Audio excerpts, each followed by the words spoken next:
What is up, guys? It is Adam. We are taking questions, and this one is, which freelancing sector has less competitors? So I would say that it's all, I mean, there's so many people competing over the same jobs, but what you want to do is, yeah, you have these like industry specific sectors, right?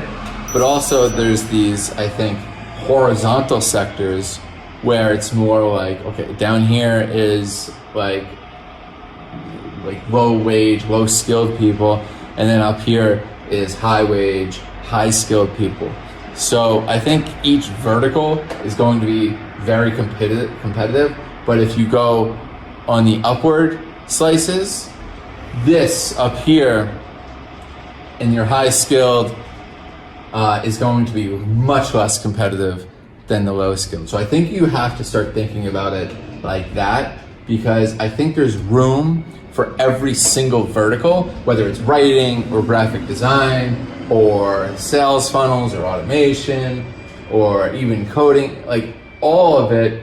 I think from what I've seen at least, there's much less competition when you can prove that you are really good at what you do.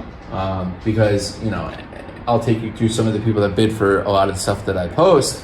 There's a lot of people that just want to compete on price, very low skill, don't have a lot of reviews, don't have really anything to go off of, and they're probably not going to do a great job at it, you know, push comes to shove. But I see and can recognize the people that I know will do a great job. They may be a little expensive, but I know that I'm not going to have to keep re-explaining something. And so what's that time worth? You know, so I'd say the sector that has the less competitors is top tiered, high skilled work. So quickly try and just be a badass in your sector, and I think that you're going to be really, you know, making it work for you.